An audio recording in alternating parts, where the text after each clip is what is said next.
24 లేదా 25లో డిగ్రీ లేదా బీటెక్ చదివారా? సాఫ్ట్‌వేర్ జాబ్ కోసం ఎదురు చూస్తున్నారా? అయితే కోడ్ జ్ఞాన్ 100 డేస్ కోర్సులో చేరండి. జాబ్ సాధించండి. Welcome to Suman TV. నేను మీ సుమన్ టీవీ నాగ్. కర్మ సిద్ధాంతం ప్రకారం కనుక మనం చూసుకుంటే వేదిక్ యాస్ట్రాలజీ అంటే వేదిక్ యాస్ట్రాలజీ ద్వారా అసలు కర్మ సిద్ధాంతం అంటే ఏంటి, ఏం చెప్తుంది, ఎన్ని రకాలుగా చెప్పబడింది అనేది ఈరోజు మనతో పాటు ఉమా గారు ఉన్నారు, వేదిక్ యాస్ట్రాలజర్. అది వారి మాట్లాడి తెలుసుకుందాం.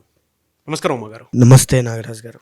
సార్, వేదిక్ యాస్ట్రాలజీ ప్రకారం కనుక మనం చూసుకుంటే కర్మ సిద్ధాంతం అనేది ఎన్ని రకాలుగా ఉంటుంది, దాని ఎఫెక్ట్స్ అసలు ఏ విధంగా ఉంటాయి? తప్పకుండా అండి. కర్మ సిద్ధాంతము అనేటువంటిది ఎప్పుడూ కూడా 3 కర్మల అనుసరైన అది ముందుకు వెళ్తూ ఉంటుంది నాగరాజు గారు. ఆ 3 కర్మలు ఏమిటి అంటే సంచిత కర్మ, ప్రారబ్ధ కర్మ, ఆగామి కర్మ. ఏమిటి 3 అంటే ప్రతి మనిషికి కూడా వీటితో సంబంధం ఉంటుంది. ప్రతి మనిషికే కాదండి, ప్రతి జీవరాశికి, మన కంటికి కనిపించే చీమకి, కంటికి కనిపించిన క్రిమి కీటకాలకి, మనకి కంటికి కనిపించే జంతువులకి, పశు పక్షాదులకి కూడా కర్మ సంబంధం ఉండడం వల్లనే అవి ఆ జన్మ ఎత్తాయి. కొంతమంది జన్మించినప్పుడు కాళ్ళు చేతులు అనేటువంటివి సరిగ్గా రాక ఇబ్బంది పడుతూ పుడుతుంటారు. వాటిని బాల అరిష్టములు అని చెప్తాం. వాళ్ళు మాత్రమే ఎందుకలా జన్మించారు, కారణం ఏమిటి? కొంతమంది పుట్టుకతోనే భాగ్యవంతము అంటే గోల్డెన్ స్పూన్తో పుడతారు. సో వాళ్ళకి ఆ యోగం పట్టడానికి కారణం ఏమిటి? కొంతమంది పుట్టుకతోనే సన్యాసంలోకి వెళ్ళిపోతుంటారు పెరగగానే, కొంతమంది మహానుభావులు. వాళ్ళకి అలాంటి యోగం సిద్ధించడానికి గల అవసరం ఏంటి?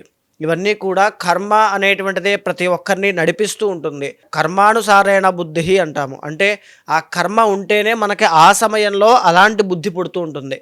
సో ఇక్కడ సంచిత కర్మ అంటే ఏమిటి అంటే నాగరాజు గారు, మనం పూర్వజన్మలో చేసుకున్నటువంటి కర్మ, పూర్వ జన్మనే కావచ్చు, ముందు రోజు కావచ్చు, ఏదైనప్పటికీ కూడా అయిపోయినటువంటి రోజు, అయిపోయినటువంటి కాలం, అది పూర్వ జన్మ అయినా ఎప్పుడైనా సరే అప్పుడు చేసినటువంటి కర్మ మనం అనుభవిస్తూ ఉంటే దాన్ని సంచిత కర్మ అంటాము. ఈ సంచిత కర్మ అనేటువంటి దానివల్లనే మనం ఈ జన్మ ఎత్తాను. నేను ఈ దేహం ఎత్తడానికి, నాకు ఈ కళ్ళద్దాలు రావడానికి, లేదా నేను ఇలా ఒక బంగారం పెట్టుకోవడానికి, ప్రతిదానికి కూడా సంచిత కర్మ అనేటువంటిది ముడిపడి ఉంటుంది. తరువాత రెండవది ప్రారబ్ధ కర్మ అని ఉంటుందండి. ప్రారబ్ధ కర్మ అంటే ఇప్పుడు నేను చేసేటువంటి పని ఆధారంగా పుట్టేటువంటి కర్మ. నేను ఇప్పుడు ఒక మంచి విషయాన్ని 10 మందికి చెప్తున్నాను అనుకోండి, మంచి వాళ్ళు 10 మంది తయారవుతారు. అదే ఒక చెడ్డ విషయాన్ని చెప్తూ రెచ్చగొడుతున్నాను అనుకోండి, అక్కడ 10 మంది ఉగ్రవాదులు తయారవుతారు. సో ప్రతి పనికి ఒక రిఫ్లెక్షన్ అనేటువంటిది కనబడుతుంది నాగరాజు గారు. కర్మ క్రియకి ప్రతిక్రియ ఉన్నట్టుగా. నేను ఇలా ఒక నిప్పును పట్టుకుంటే నాకు కాలుతుందా లేదా, ఇన్స్టెంట్ రియాక్షన్ నాకు కనబడుతూ ఉంటుంది. నేను ఎక్కువగా మద్య మాంసాదులన్నీ బాగా ఎక్కువగా తీసుకుంటున్నాను అనుకోండి, ఆరోగ్య సమస్యలు విపరీతంగా వస్తాయి. అంటే చాలామంది ఒక క్వశ్చన్ అడుగుతూ ఉంటారు, మానవ సంకల్పము అని. మానవ సంకల్పం ఉంటే జాతకాన్ని కానీ, కర్మని కానీ, విధిని కానీ ఎదిరించవచ్చా? అలా నిల్చున్న వాళ్ళు లేరా అని క్వశ్చన్ అడుగుతూ ఉంటారు. అదే ప్రారబ్ధ కర్మ అండి.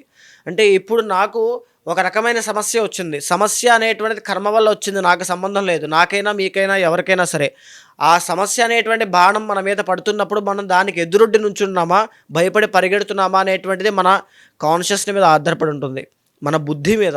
అదే ప్రారబ్ధ కర్మ. సో మనం దాన్ని ఎలా తీసుకుంటున్నాం, ఆ సిచ్యువేషన్ ఎలా హ్యాండిల్ చేస్తున్నాం. ఆకలి పుట్టినప్పుడు 10 మందిని యాచించడం వేరు, దొంగతనం చేయడం వేరు, కొట్టి తీసుకోవడం వేరు. ఆకలి ఒకటేనండి, అది కర్మ. నువ్వు కొట్టావా, యాచించావా, దొంగతనం చేసావా అనేదే ప్రారబ్ధ కర్మ. ఈ మూడిట్లో నువ్వు ఏం చేసినా దానికి ప్రతిఫలం మళ్ళీ వెంటనే అనుభవించేస్తావు. అదే ప్రారబ్ధ కర్మ. అయితే ఇదే కాకుండా మన వంశంలో ఎవరైనా ఏదైనా చేసి ఉంటే అది కూడా మనకి ఎఫెక్ట్ అవుతుందండి. ఎందుకు ఎఫెక్ట్ అవుతుంది? మనం ఏ కారణం లేకుండా వాళ్ళ కడుపున కానీ, వాళ్ళ వంశంలో కానీ ఎందుకు జన్మించాం? వాళ్ళ ఇంటి పేరుతో, వాళ్ళ గోత్రంతో మనం ఎందుకు పుట్టాం? సో ఆ కర్మ ఉంది కాబట్టే మనం పుట్టాం. సో ఆ కాలసర్పదోషాలు, పితృశాపాలు ఇవన్నీ కూడా వంశపారంపర్యంగా వచ్చేటువంటివే. అది కూడా కర్మదోషములే అండి. ఇక మూడవది ఆగామి కర్మ. అంటే ఈ సంచిత కర్మ కావచ్చు. అంటే ఇప్పుడు సంచిత కర్మ ఉంది అండి, మనం ఎన్నో తప్పులు చేసాం, కానీ ఆ తప్పులకి అన్నీ ఇప్పుడే అనుభవించేస్తామంటే కాదు. మనము ఏ కారణం లేకుండా ఒక మహారాజును కొట్టాము, అతన్ని తీవ్రంగా అవమానించాము. ఆ కర్మ మనం మనం పొందుతాం. మళ్ళా మనల్ని కూడా మన మహారాజులా కానీ, మన ఒక లీడర్లా కానీ ఉన్నప్పుడు మనల్ని ఎవరైనా కొట్టినప్పుడే ఆ కర్మ ప్రతిక్రియగా తీరుతుంది. అలా నేను మహారాజు అవ్వాలంటే నాకు ఎంత పుణ్యం రావాలి? ఆ అంత పుణ్యం వచ్చినప్పుడు ఆ కర్మ నాకు ఎఫెక్ట్ అవుతుంది. అలాగా కర్మ అనేటువంటిది ఒకేసారి రాదు. మన యొక్క ప్రవర్తన బట్టి దాని యొక్క ఆధారంగా జన్మలు బట్టి అది వస్తూ ఉంటుంది. అలాగే బ్యాలెన్స్ ఉన్నటువంటి సంచిత కర్మ, ఇప్పుడు మనం చేసేటువంటి ప్రారబ్ధ కర్మ రెండూ కలగలిపి వచ్చి మనం ఫ్యూచర్లో అనుభవించేటువంటి పరిస్థితులే ఆగామి కర్మ. ఉదాహరణకి ఇప్పుడు ఎవరినైనా నేను కొట్టాను అనుకోండి, అతను నన్ను తిరిగి కొడతాడు, లేదా నేను మళ్ళీ తిరిగి కొడతాను. హాస్పిటల్కైనా వెళ్ళొచ్చు, జైలుకైనా వెళ్ళొచ్చు అనేటువంటిది ఆగామి కర్మ. ఖచ్చితంగా అది జరుగుతుంది. సో ఈ విధంగా కర్మ అనేటువంటిది ప్రతి రాశిని, ప్రతి నక్షత్రాన్ని, ఈవెన్ ప్రతి మనిషిని, ప్రతి జీవరాశిని కూడా ఎఫెక్ట్ చేస్తూ ఉంటుందండి.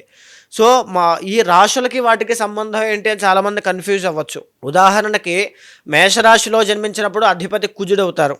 ఎందుకు అధిపతి కుజుడయ్యారు? మేషరాశిలోనే ఎందుకు జన్మించాము? ప్రతిదీ కూడా ఇంటర్లింక్డ్ ఉంటుందండి. ఈ టైంలో ఈ రాశి వాళ్ళకి బాగాలేదు, మనం ఎలా చెప్పగలిగాము? ఆ కనిపించేటువంటి జ్యోతిష చక్రం బట్టి మనం చెబుతూ ఉంటాం గోచారంలో. ఆ కర్మానుసారేణ మనం ఆ నిమిషంలో పుట్టడానికి కూడా కారణం కర్మనే. సో దాన్ని ఇండికేట్ చేసేదే ఆస్ట్రాలజీ. వృషభ రాశి వారికి కనుక మనం చూసుకుంటే అండి, ఈ కర్మ సిద్ధాంతంలో ప్రస్తుతం ఏం ఉండేటువంటి అవకాశం ఉంటుందంటారు ఈ మూడిట్లో? అట్ ద సేమ్ టైం అంటే ప్రీవియస్గా కూడా మనం డిస్కస్ చేసుకున్నాము, బట్ సెప్టెంబర్ నుంచి అంటే ఆగస్ట్ సెప్టెంబర్ నుంచి డిసెంబర్ వరకు విమెన్కి ఎస్పెషల్లీ వృషభ రాశి వారికి అసలు ఏ విధంగా ఉంటుంది? తప్పకుండా అండి. వృషభ రాశి వాళ్ళకి మనం తీసుకుంటే ప్రధానంగా వీళ్ళు కళాత్మకమైనటువంటి జీవితాన్ని గడిపే అవకాశాలు చాలా ఎక్కువగా ఉంటాయని, లేకపోతే కళారంగంలో బాగా రాణిస్తారని, creative fields like AI, virtual reality కానీ, నేటి తరంలో వచ్చేటువంటి సాఫ్ట్వేర్ రంగంలో కానీ బాగా రాణిస్తారని, లేకపోతే ఇంటీరియర్ డిజైనింగ్స్ కానీ, లేకపోతే ఫర్నిచర్స్ కానీ, ఇలాంటి విషయాల్లో మంచి అందమైనటువంటి వ్యక్తులుగా, ఒక కళాత్మకమైన వ్యక్తులుగా జీవిస్తారని మనం చాలా సందర్భాల్లో చెప్పుకున్నామండి. అలాంటి వృషభ రాశి వాళ్ళకి గురుబలం పెరగడం అనేటువంటిదైనా, రాహుబలం పెరగడం అనేటువంటిదైనా అన్నీ కూడా ఒక కలిసి వచ్చిన కాలంలో వీళ్ళకి కలిసి వచ్చాయి. కానీ శని మళ్ళా వక్రించి 10వ స్థానాన్ని చూడడం అనేటువంటిది వీళ్ళకి కెరీర్లో వచ్చే ఇబ్బందులుగా మనం చూడవచ్చు. బాగా గమనిస్తే ఆగస్టు 17వ తారీఖు తర్వాత నుంచి రవి బలము అనేటువంటిది వీళ్ళకి వీక్ అయిందండి. మళ్ళీ ఎప్పుడు వీళ్ళకి కలిసి వస్తుంది ఆ రవి బలము అనేటువంటిది అంటే, మళ్ళీ ఎప్పుడు కలిసి వస్తుంది అంటే వీళ్ళకి చాలా లాంగ్ టైం అనేటువంటిది పట్టే అవకాశం ఉంది. అంటే అలాగా వీళ్ళకి చూడండి, 2వ స్థానంలో గురుడు అక్టోబర్ 18 వరకే బాగున్నారు. రవి అనేటువంటి ఆయన ఆగస్టు 17 తర్వాత నుంచి ఆయన మిశ్రమ ఫలితాలు ఇస్తూనే మళ్ళా బలం పుంజుకోవడానికి చాలా సమయం పడుతోంది. ఎక్కడికి మళ్ళీ కుంభంలోకి వెళ్ళేంత వరకు కూడా ఆయనకు అంత బలం పట్టడం లేదు. మిగతా గ్రహాలన్నీ కూడా మిశ్రమంగా వ్యవహారం చేస్తూ ఉన్నాయి అక్టోబర్ తర్వాత దగ్గర నుంచి.